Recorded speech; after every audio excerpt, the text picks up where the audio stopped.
వేజండ్లపురములోని శ్రీ విశ్వమాత ఆదిపరాశక్తి పీఠాధీశులు భగవాన్ శ్రీ శ్రీ శ్రీ వెంకట కాళీకృష్ణ గురుమహారాజు గారు సద్గురు వైభవాన్ని లోకరీతిని గూర్చి మహత్తరంగా రచించగా శ్రీ గురు ప్రబోధ పద్యరత్నాకరం గ్రంథంలోని 453 పద్యాలలోని 25వ భాగము 170 నుంచి 178 పద్యరత్నాలు కూర్పు చేసి ప్రవచిస్తున్నది భగవాన్ శ్రీ శ్రీ శ్రీ వెంకట కాళీకృష్ణ గురుమహారాజు వారి దాసుడు వ్యాఖ్యాన వాచస్పతి బ్రహ్మశ్రీ ప్రభాకర స్వామి, హైదరాబాద్. విజలెన్ని ఉన్న విజ్ఞానియైనను మాయ మనసు తాను మరువకున్నా. విద్యలెల్ని ఉన్న విజ్ఞానియైనను మాయ మనసు తాను మరువకున్నా. గురుడైన ముప్పు గురి తప్పకుండురా. గురుడైన ముప్పు గురి తప్పకుండురా. కాళికాంబతనయా కనుము కృష్ణ. కాళికాంబతనయా కనుము కృష్ణ. గొప్ప విద్యల్ని ఎంతో శ్రమపడి నేర్చుకున్నా, విజ్ఞాన సంపన్నులై ప్రపంచాన్ని శాసించగల తెలివితేటలు ఉన్నా, మోసపూరితమైన గుణాలను విడిచిపెట్టకపోతే అవి ఏదో ఒక సందర్భంలో వారి వినాశనానికి దారి తీస్తాయి. అలాంటి వారు ఒకవేళ గురు స్థితిలో ఉన్నా, గురు స్థాయిలో ఉన్నా సరే వారికి కీడు తప్పదు. మోసం చేసే బుద్ధి అంటే ఇతరుల్ని తమ స్వప్రయోజనాల కోసం మాయమాటలు చెప్పి వంచటం వల్ల తాత్కాలిక లాభం చేకూరినా మోసం అనేది నిప్పురవ్వ లాంటిది కనుక అది పడిన ప్రదేశాన్ని ఎప్పటికైనా కాల్చివేస్తుంది. ఇతరులను మోసం చేయటం అంటే వారికి అన్యాయం చేయటమే. అన్యాయం ఎవరు చేసినా అది అన్యాయమే. దానికి దాని శక్తి ఉంటుంది. అది తనదైన పద్ధతిలో శక్తిని మరింతగా కూడగట్టుకుని, అంటే మోసం చేస్తున్నప్పుడల్లా శరీరంలో వనగూడే దుష్ట ప్రభావ శక్తి పెరిగి పెద్దదై ఆ వ్యక్తుల్ని అణగార్చివేస్తుంది. అంటే పిందె కాయలాగా, కాయ పండులాగా మారితేనే గాని చెట్టు నుంచి రాలదు. లోకంలో సహజంగా గురువులంటే ప్రత్యేకమైన గౌరవము, నమ్మకము ఉంటుంది. కనుక గురువులు మోసం చేస్తున్నట్లుగా ఎవరూ భావించరు. తమ దగ్గరకు వచ్చిన వారికి మేలు చేస్తామని డబ్బులు గుంజుతూ, వస్తువులను స్వీకరిస్తూ, లేకపోతే అది చేయమని, ఇది చేయమని, అది కావాలని, ఇది కావాలని ఇలా రకరకాలుగా పీడించే గురుస్థాయిలో ఉన్న వ్యక్తులకైనా ఎప్పుడో అప్పుడు ఏదో ఒకనాడు కీడు తప్పక కలుగుతుంది అనే నిజాన్ని ఈ పద్యంలో గురుదేవులు భగవాన్ శ్రీ శ్రీ శ్రీ వెంకట కాళీకృష్ణ గురుమహారాజు వారు నిష్కర్షగా తెలియచేస్తున్నారు. మంచి మనసు గొలుగు మహనీయ గురువులు ప్రేమ పంచవలయు ప్రియముగాను.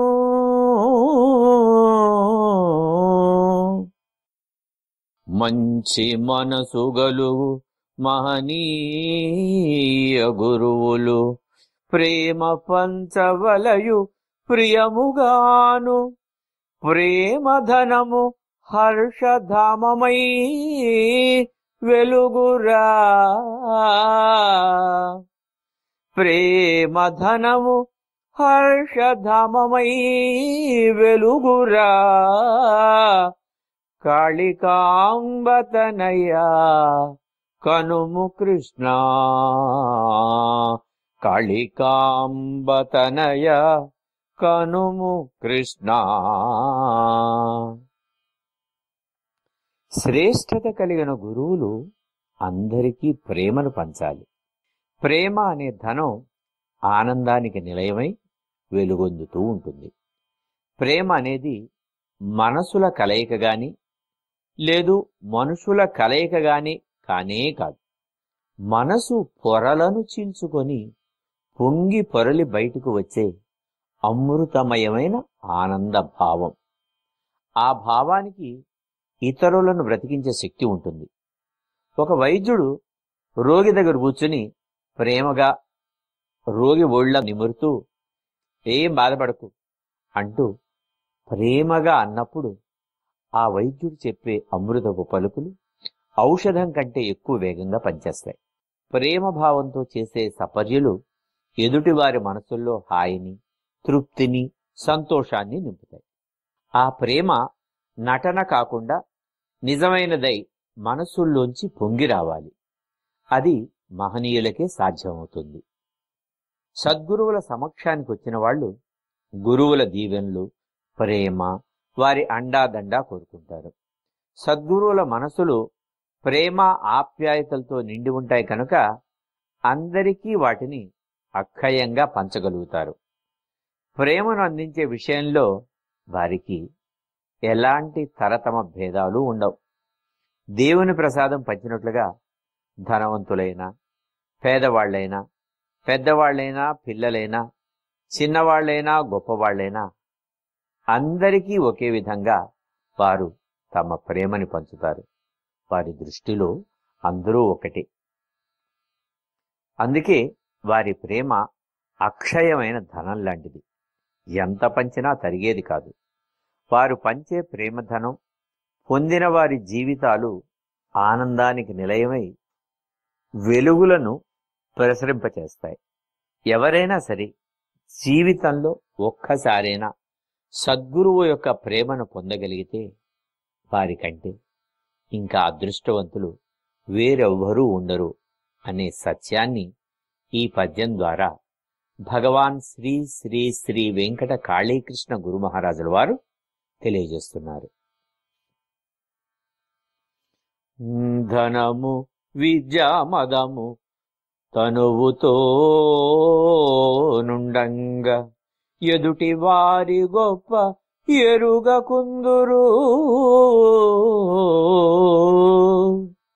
ధనము విద్యా మదము తనువుతో నుండంగా ఎదుటి వారి గొప్ప ఎరుగకుందురు. మదము కూల్చువారే మాన్యులౌ గురులురా. మదము గూల్చువారే మాన్యులౌ గురులురా. కాళికాంబతనయా కాళికాంబతనయా కనుము కృష్ణ. లోకంలో ధనవంతులు, విద్యావంతులు ఎంతో మంది ఉంటారు.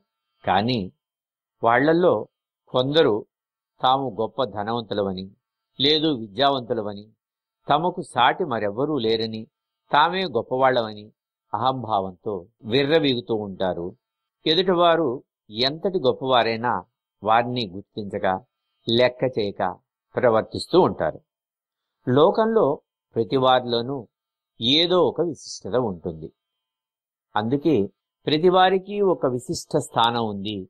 ప్రతి వారికి ఓ ఉత్కృష్ట స్థాయి ఉంది. అయితే ఆ స్థాయి స్థానం తెలిసి మెలిగిన వారే మహనీయులవుతారు. ఈ పద్యం ద్వారా భగవాన్ శ్రీ శ్రీ శ్రీ వెంకట కాళీకృష్ణ గురు మహారాజ్ వారు తెలియజేస్తున్నారు.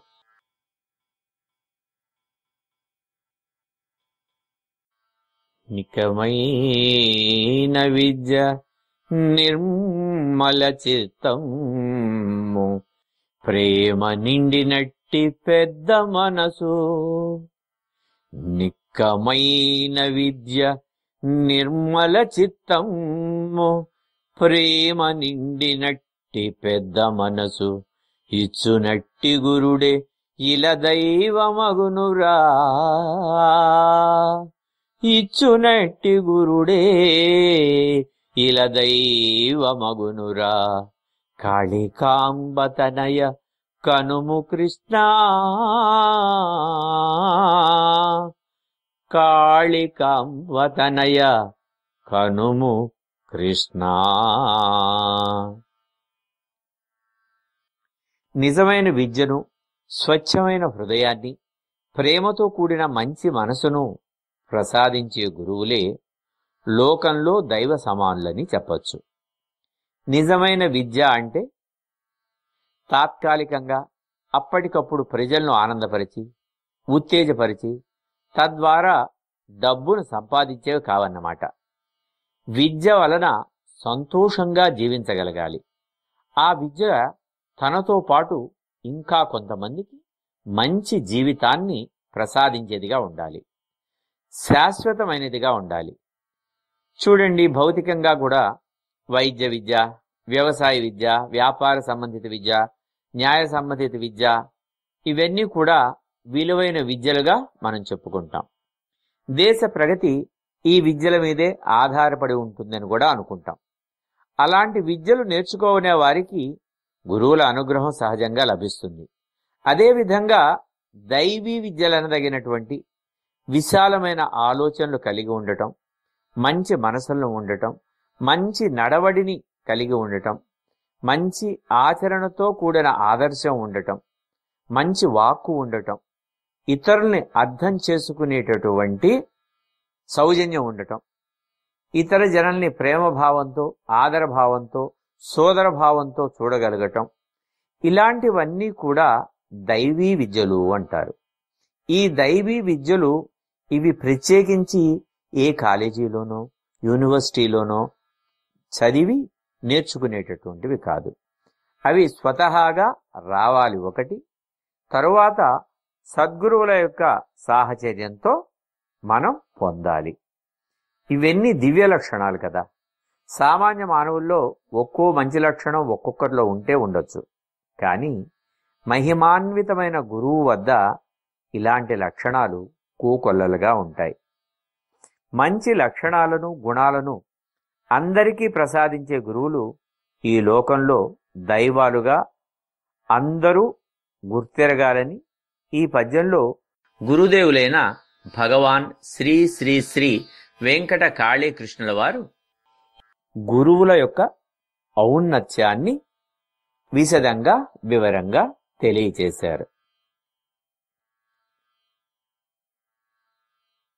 ఎరుల వేలు కొరకు పరమ గురువులెప్పుడు పాటుపడుచునుందురు బాగుగాను. పరుల వేలు కొరకు పరమ గురువులెప్పుడు పాటుపడుచునుందురు బాగుగాను. గురుల జీవితములు ధరణికి దీప్తులు, గురుల జీవితములు ధరణికి దీప్తులు. కాళికాంబతనయ కనుము కృష్ణ, కాళికాంబతనయ కనుము కృష్ణ. శ్రేష్ఠులైన గురువులు ఇతరుల మేలును గురించి ఆలోచిస్తూ ఉంటారు. తమకు అవసరమైనవి ఆ భగవంతుడే ఇస్తాడని, భగవంతుడు తమకిచ్చిన ఈ పవిత్రమైన జన్మను సార్థకం చేసుకోవాలని పరుల హితం కోరుతూ జీవితాన్ని సాగిస్తుంటారు. ఇలాంటి వారు కారణ జన్ములు. తాము ఈ భూమిపై జన్మించిన కారణం తెలుసుకొని జన్మ కారణాలైన పరుల సేవను కొనసాగిస్తూ ఉంటారు. ఎలా? దేవానాం మనుష్య రూపేణ అన్న భావంతో. అంటే దైవం మనుష్య రూపాల్లో కూడా ఉన్నది. ఒక ఆప్త వాక్యంలో చెప్పినట్టుగా ప్రతి మనిషిలోనూ దైవం ఉంది. ఆ దైవం యొక్క అనుగ్రహము, ఆ పరాశక్తి యొక్క అణువు, ఈ శక్తి దేహంలో లేకపోతే, ఈ మనిషిలో లేకపోతే, పురుషుడు కానివ్వండి, స్త్రీ కానివ్వండి, ఇది మృతప్రాయమై శవంగా పడి ఉంటుంది. కనుక దైవం మనుషుల రూపాల్లోనే ఉంటుంది, మనుషుల్లో దైవం ఉంటారు అన్న భావంతో వీరు పరుల సేవను కొనసాగిస్తూ ఉంటారు. అలాగే గురువుల వద్ద ఆశ్రయం పొందే వారిలో కూడా సామాన్యంగా లేనివాళ్ళు, పేదవాళ్ళు, బాధల్లో ఉన్నవాళ్లే ఎక్కువగా ఉంటారు. దానికి కారణం గురువులు లేని వారిని ఆదరిస్తారు, ప్రేమిస్తారు కనుక. ఎందుచేతనంటే లేనివాళ్లు ఎప్పుడూ తాము లేనివారమని, తమను ఆదుకునేవారు ఎవరూ లేరనే న్యూనతాభావంతో ఉంటారు. వారు ఆ భావాన్ని తొలగించి మానసిక స్థైర్యాన్ని కలిగిస్తారు గురువులు. తద్వారా తమకు చేతనైన పనుల్లో నిమగ్నమై కొత్త జీవితాల్ని ప్రారంభిస్తారు ఈ బడుగు జీవులు. గురువులు తమ జీవితకాలం ఏదో ఒక రూపంగా ఇతరులను ఉద్ధరించటానికే ప్రయత్నం చేస్తూ ఉంటారు. పరులకు ఉపయోగపడే విధంగానే కార్యక్రమాలు చేపడుతూ ఉంటారు. జనహితం కోసం వర్తిస్తారు. విశ్వశ్రేయమే తమ శ్రేయంగా భావిస్తారు. లోకానికి మేలు చేకూర్చటానికి తమ జీవితాల్ని అంకితం చేస్తారని చెప్పటంలో అతిశయోక్తి లేదు. లోక శ్రేయస్సును కోరి యజ్ఞయాగాదులు చేస్తారు, జ్ఞాన ప్రబోధం గావిస్తారు. అలాగే తమ ఆచరణాత్మక ఆదర్శాన్ని 10 మందికి నేర్పేందుకు ప్రయత్నిస్తారు. ఇలాంటి గురువుల్ని దైవ సమానులుగా గుర్తించాలి అంటూ ఈ పద్యం ద్వారా భగవాన్ శ్రీ శ్రీ శ్రీ వెంకట కాళీకృష్ణ గురు మహారాజ్ వారు తెలియజేస్తున్నారు. మంచి చెడులలోని మర్మము తెలియంగా గురుని చేరవలయు ధరణిలోన.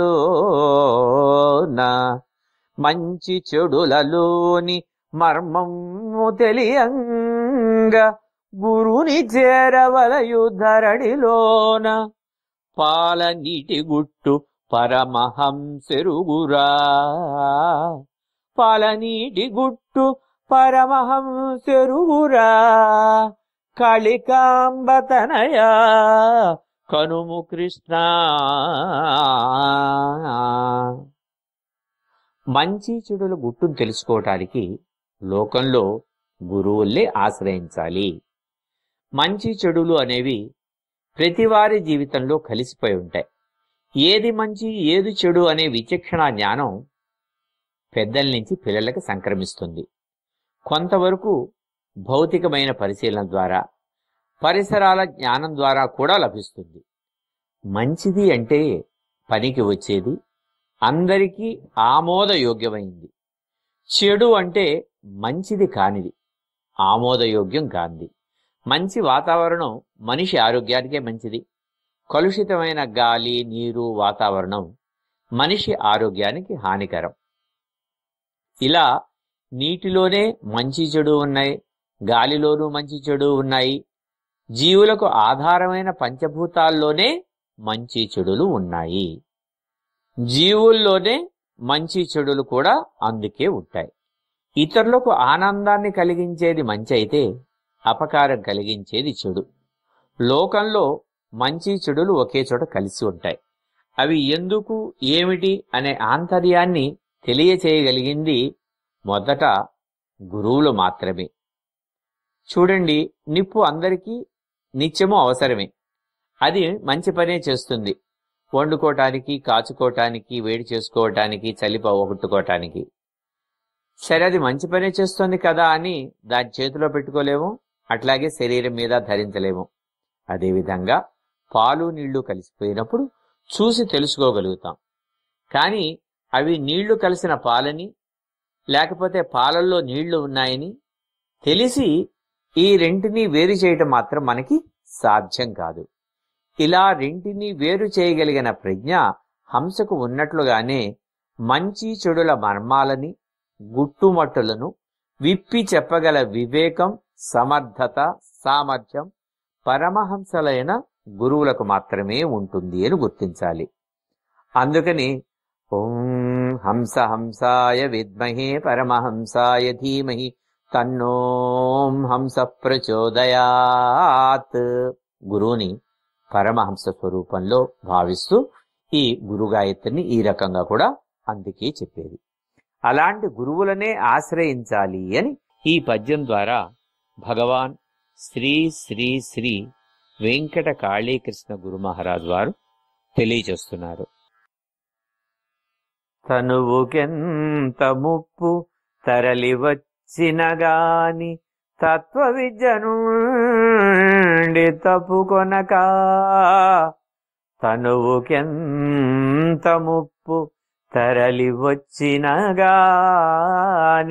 తత్వ విద్య నుండి తప్పుకొనక, మంచి పంచుగురుడు మహిశ్రేష్ఠుడగునురా, మంచి పంచుగురుడు మహిని శ్రేష్ఠుడగునురా, కాళికాంబతనయ కనుము కృష్ణ.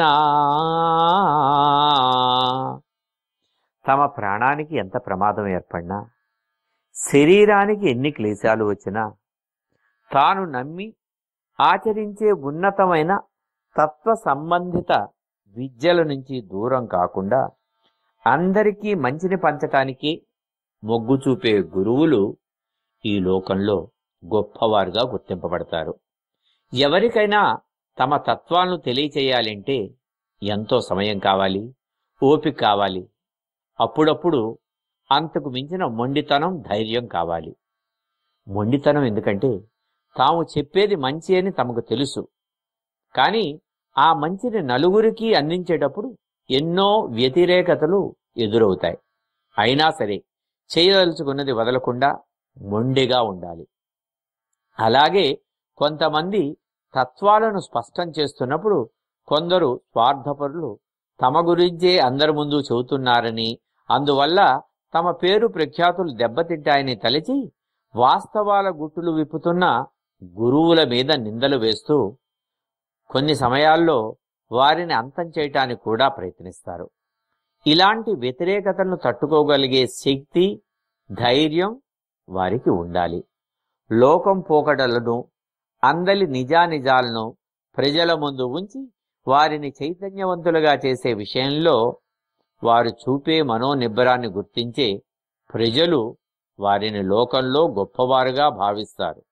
కనుక గురువులు ఎప్పుడూ తమ తత్వ విధులను మరవకూడదనే సందేశాన్ని, ఆ తత్వ విధుల్ని పాటించేటప్పుడు కావలసినటువంటి ధైర్యము, త్యాగము, మొండితనము ఇవన్నీ ఉండాలి అంటూ పై పద్యంలో గురుదేవులైన భగవాన్ శ్రీ శ్రీ శ్రీ వెంకట కాళీకృష్ణుల వారు పై పద్యంలో తెలియచేశారు. సులోన గురుతు పొందినప్పుడు సంక్రమించు పదవీ క్షణములోన, గురుని మనసులోన గురుతు పొందినప్పుడు సంక్రమించు పదవీ క్షణములోన, పదవి తోడ గురువు పరువును పెంచరా, పదవి తోడ గురువు పరువును పెంచరా, కాళికాంబతనయ కనుము కృష్ణ.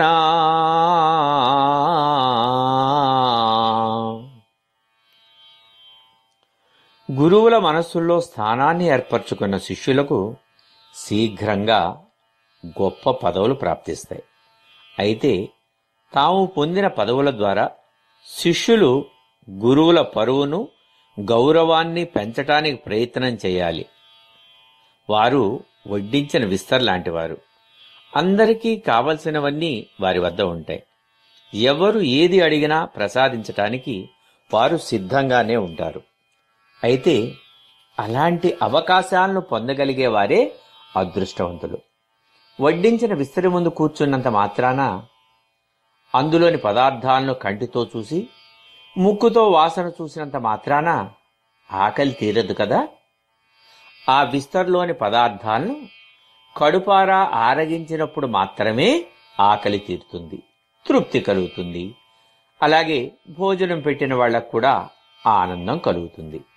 అదేవిధంగా గురువుల వద్దకు వెళ్ళినంత మాత్రాన ఎలాంటి ఫలితమూ ఉండదు.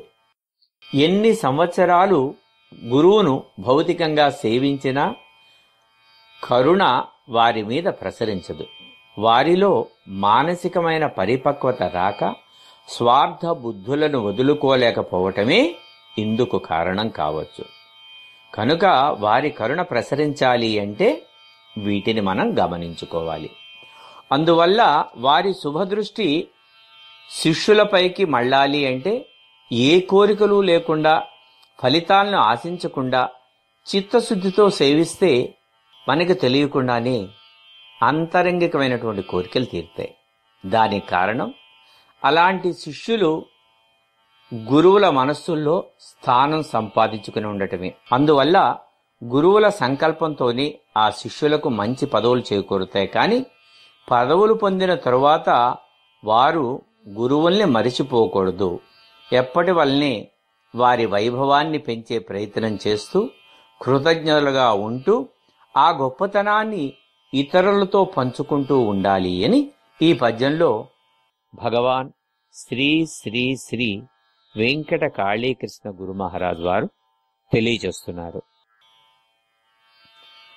సూర్యచంద్రుల గతి సూటి తప్పినగాని పంచభూత శక్తి పతనమైన సూర్యచంద్రుల గతి సూటి తప్పినగాని పంచభూత శక్తి పతనమైన గురుని వాక్కు మహిమ గురి తప్పకుండురా.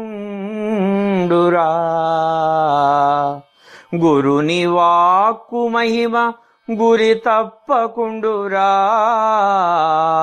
కాళికాంబతనయా కనుము కృష్ణ. సూర్యుడు చంద్రుడు గతులు తప్పినా, పంచభూతాల శక్తి పడిపోయినా గురువుల వాక్కుకు ఉండే మహిమ మాత్రం గురి తప్పదు. సూర్యుడు లోకంలో వేడిని లేదా ఉష్ణాన్ని అందిస్తాడు. అందువల్ల జీవరాశులు తమ మనుగడని సాగించగలుగుతున్నాయి. జీవన క్రియలు నిర్విరామంగా జరగటానికి జీవులకు ఉష్ణం ఎంతో అవసరం. చెట్లు చేమలు, మొక్కలు వనాలు, అడవులు వీటన్నిటి పెరుగుదలకు సూర్యశక్తే కారణం. అసలు సూర్యుడే మనకి ప్రత్యక్ష నారాయణుడు అని చెప్పటంలో అంతరార్థం కూడా ఇదే. సూర్యశక్తి విశ్వశక్తి, పరమాత్మ యొక్క శక్తి ఆ సూర్యుని ద్వారా విశ్వం అంతటా వ్యాపించి జీవుల యొక్క పోషణకి పనిచేస్తుంది, దోహదపడుతుంది అని మనకు పెద్దలు చెప్తారు. అదేవిధంగా చంద్రుడు శీతల కారకుడు. వేడి తాపాల నుంచి తన చల్లదనంతో ఉపశమనాన్ని కలిగించి జనులకు హాయిని కలిగిస్తాడు. అలాగే ఓషధల పెంపుదలకు దోహదపడతాడు. ఈ రకంగా పంచభూతాలైన భూమి, నీరు, అగ్ని, వాయువు, ఆకాశం జీవుల్లో నిండి ఉంటాయి. అసలు మానవ దేహమే ఈ పంచభూతాల అమరిక, సంచారం వల్లనే మనగలుగుతున్నది. మానవ శరీరంలో ఏర్పడే రుగ్మతలకు ఈ పంచభూతాల సమతుల్యత దెబ్బతినటమే కారణము అని మనకు పెద్దలు చెబుతారు. సూర్యుడు, చంద్రుడు పంచభూతాలు ఇవి యుగయుగాల నుంచి తమ శక్తులలో గాని గమనంలో గాని ఎలాంటి మార్పులు లేక సంచరిస్తూనే ఉన్నాయి. వాటి శక్తులు ఎన్నటికీ క్షీణించవు. గమన రీతులు ఎప్పటికీ పక్కదోవలు పట్టవు. ఎప్పటికైనా వీటిలోని శక్తి నశించి ఏదైనా జరగరాని మహా విపత్తు సంభవించి సూర్యచంద్రులు గతులు తప్పినా గురువుల నోటి వెంట వెలువడిన మహిమ కలిగిన వాక్కులు మాత్రం గురి తప్పవు, వ్యర్థం కావు అని మనకు అనుభవజ్ఞులైన పెద్దల ఉవాచ. వీటికి తార్కాణాలు పురాణాల్లో అనేక చోట్ల కనిపిస్తాయి. వారి నోటి వెంట వచ్చినటువంటి మాట అమలు జరిగి తీరుతుంది, అంతే. గురువుల వాక్కుకి తిరుగు ఉండదు. అంటే సద్గురువు, మనం గురువులు అని మాట్లాడుకున్నప్పుడు చెప్పుకున్నప్పుడు అంతా కూడా సద్గురువు తాను బ్రహ్మస్థితిని పొంది సృష్టి స్థితి లయాల యొక్క వివరణని, విశేషతల్ని తెలుసుకుని అనుభవించి త్రిమూర్తి స్వరూపుడై త్రిమూర్తులకు అతీతుడై ఉన్నటువంటి సమర్థ సద్గురువు. అది మనం గురువులు అని చెప్పుకుంటున్నప్పుడు మన దృష్టి దాని మీద ఉండాలి.